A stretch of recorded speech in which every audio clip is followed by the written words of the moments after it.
Hello children, welcome to your EVS video class.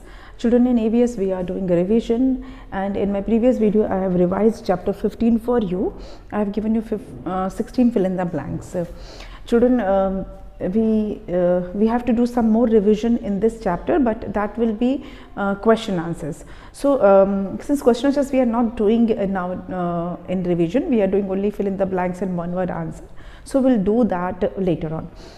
Today we'll start revision of chapter 16, and that too we will revise in the form of fill in the blanks only or one word answer. Children, fill in the blanks can be changed into one word answer, so you can take it in both the way.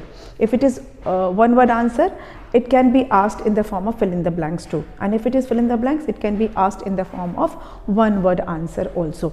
So I would prefer fill in the blanks, or because that will be more better for you, because learning will be easier. It will be easier for you to memorize those things. So let's start a revision of chapter number 16. Chapter 16, and name of the chapter is Our Celestial Neighbors. Our Celestial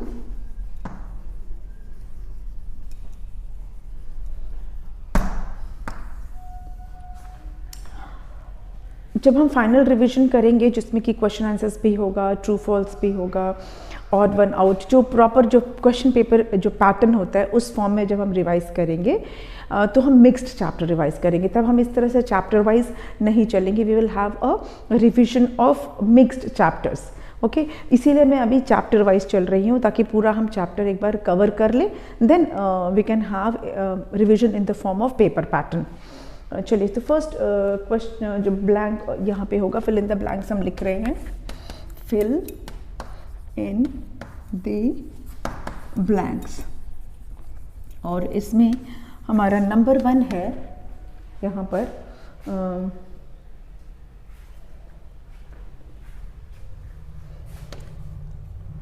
the dash is the largest star. Dash is the largest star which is nearest to the earth, which is nearest to the earth. So here you have to write the name of the star which is nearest to earth, and it is larger also. So it is sun. Sun is a star. I have explained to you while explaining the chapter that sun is a star and it is the nearest star to earth. All the other stars are very far from us, and that is why they look so tiny. बाकी जो जितने भी stars हैं वो इतने दूर हैं अर्थ से कि वो हमें डॉट्स की तरह दिखाई देते हैं. सन ही एक ऐसा स्टार है जो अर्थ के सबसे करीब है, सबसे पास है. Next is number 2. The sun is a big ball of dash. सन क्या है? सन एक बड़ा सा बॉल. किस चीज का बॉल है? बॉल ऑफ फायर, एक आग का जलता हुआ गोले के समान है. Sun is a big ball of fire. Then dash is the only star that we can see in the morning.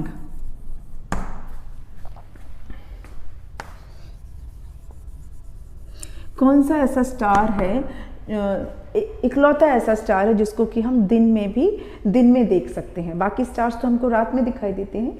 कौन सा ऐसा स्टार है जिसको हम दिन में देखते हैं? और वो है सन, है ना. So sun is the only star that we can see in the morning. और फैक्ट तो ये है कि ये सन है, ये जो स्टार है, इसी की वजह से डे भी होता है. हमारा डे, जो अर्थ पे जो डे होता है वो इस स्टार की वजह से ही होता है. ठीक है.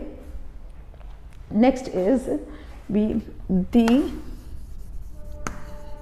अर्थ gets heat and light from dash। Earth को हीट और लाइट किससे मिलती है? Again the answer will be sun. हमारा इसमें देखिए बहुत सारी जगह पे हमारा आंसर सन है, ठीक है। ये क्वेश्चन इस तरह से भी आ सकता है, the earth gets dash and dash from sun. इसको हम इस क्वेश्चन को हम इसको ब्लैंक बनाकर भी कर सकते हैं। Let me give you the example. अगर इसको हम इस तरह से भी लिख सकते हैं, the earth gets dash and dash from sun. ये इस तरह से भी पूछा जा सकता है कि अर्थ को सन से क्या क्या मिलता है। तो you have to write here heat and light. Okay, the earth get heat and light from the sun. Next है हमारा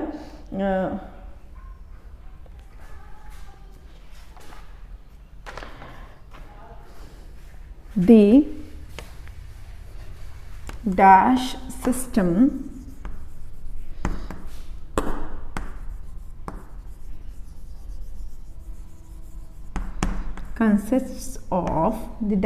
system consists of sun and all the 8 planets।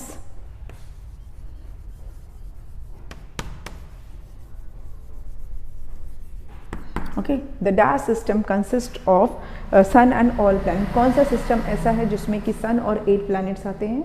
I think ये आपको थोड़ा सा विजिबल नहीं है, मैं इसको एडजस्टमेंट कर देती हूँ एक बार। Now it is visible. Which system consist of sun and all the 8 planets, मतलब वो सिस्टम जिसमें कि सन और बाकी के 8 प्लैनेट्स, उस सिस्टम को हम क्या कहते हैं? Children, that is called solar system. उसको हम कहते हैं solar system.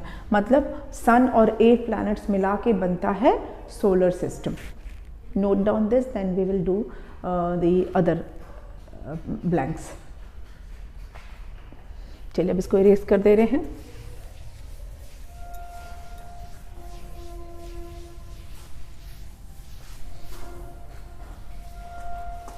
Number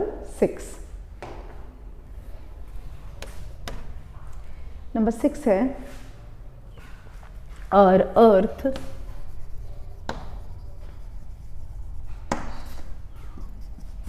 dash on it's x. हमारा अर्थ अपने एक्सिस पे क्या करता है? और earth rotates on its axis, अपनी जगह पर ये घूमता है, रोटेट्स। ये ब्लैंक यहाँ भी हो सकता है, और earth rotates on it's blank भी पूछा जा सकता है। हमारा जो अर्थ है वो अपने रोटेट कहाँ पे करता है? अपने एक्सिस पे रोटेट करता है। या फिर और earth dash on its axis, अपने एक्सिस पर क्या करता है? तो you have to write rotate, और earth rotates on it axis. Okay, next one is number 7 में आप लिखेंगे we study stars with the help of powerful blank।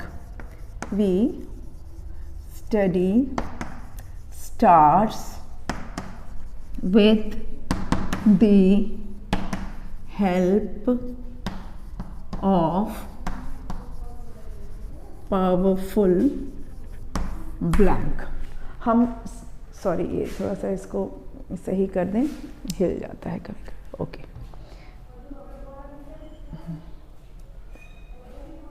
Okay, now we study stars with the help of powerful blank. हमको stars के बारे में जब study करना होता है तो हम किसकी हेल्प से स्टार्स को स्टडी कर सकते हैं? उसके बारे में जानकारी ले सकते हैं with the help of powerful telescope. With the help of telescope, powerful telescope की मदद से हम इनफैक्ट सेलेस्टियल बॉडीज़ को ही स्टडी कर सकते हैं, सेलेस्टियल बॉडी के बारे में ही स्टडी कर सकते हैं with the help of powerful telescope. Then number 8 है the dash the dash is the nearest neighbor of earth। अर्थ का नियरेस्ट नेबर कौन सा है? अर्थ का सबसे नज़दीकी पड़ोसी कौन सा है? तो अर्थ का सबसे नियरेस्ट नेबर है moon. Moon is the nearest neighbour of earth. Next, number 9. The moon is the Earth's only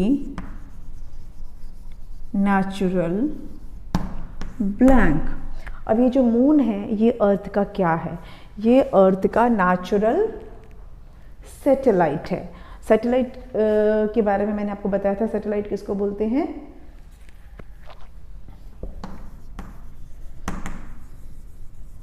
जो प्लैनेट्स के चक्कर लगाता है, जो हेवनली बॉडीज प्लैनेट्स के चक्कर लगाती हैं, they are called satellites. So moon is the earth's only natural satellite. Next one is the moon dash the light of sun.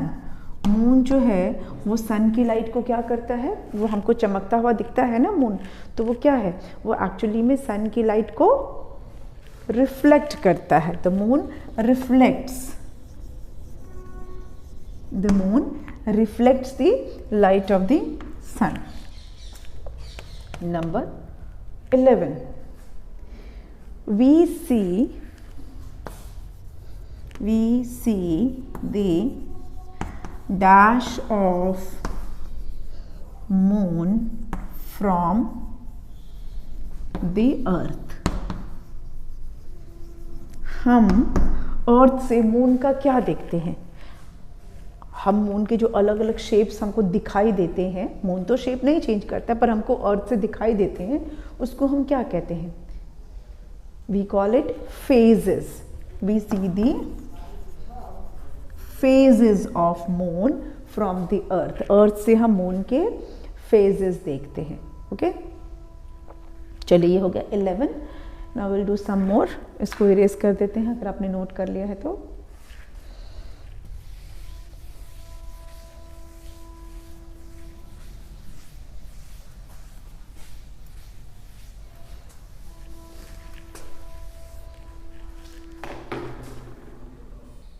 Now number 12.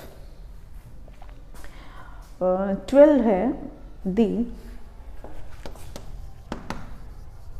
the small depressions on the moon is called black. जो moon पे छोटे छोटे गड्ढे दिखाई देते हैं, depressions दिखाई देते हैं, उसको क्या कहते हैं? Children, they are called craters. उसको हम कहते हैं क्रेटर्स. ओके, जो मून पे डिप्रेशंस दिखाई देते हैं small small, they are called craters. उसको कहते हैं हम craters. Then next is number 13. और नंबर 13 में क्या है? Okay, the moon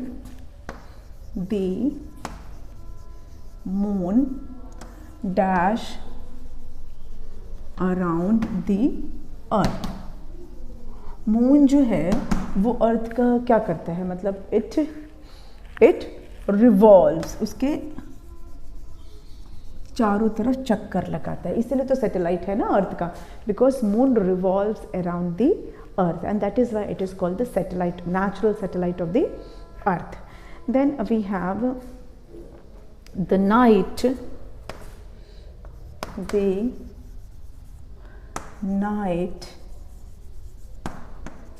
The night when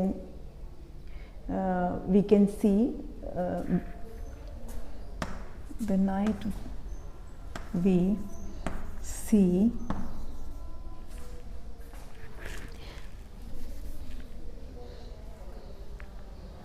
see big round moon is called blank.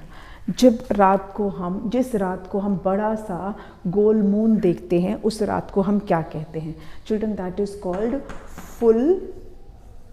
उसको हम कहते हैं फुल। नीचे लिख देती हूँ मैं मून। आप इधर पूर्णिमा भी लिख सकते हैं, उसको हम पूर्णिमा भी लिख सकते हैं या फुल मून लिख सकते हैं। बोथ आर करेक्ट, दोनों ही सही कहलाएंगे। ठीक है, चलिए तो आज का वीडियो हम यहीं पे स्टॉप कर रहे हैं। कुछ एक फिल इन द ब्लैंक्स भी और बच गए हैं इस चैप्टर के, and that we will continue in the next video. और नेक्स्ट वीडियो में हम चैप्टर 17 भी स्टार्ट कर लेंगे। कुछ एक फिल इन द ब्लैंक्स इसके बच गए हैं। ठीक है, तो that can be done. Okay, go through these fill in the blanks, learn them, understand them, and be prepared for your evaluation 3. Okay, thank you.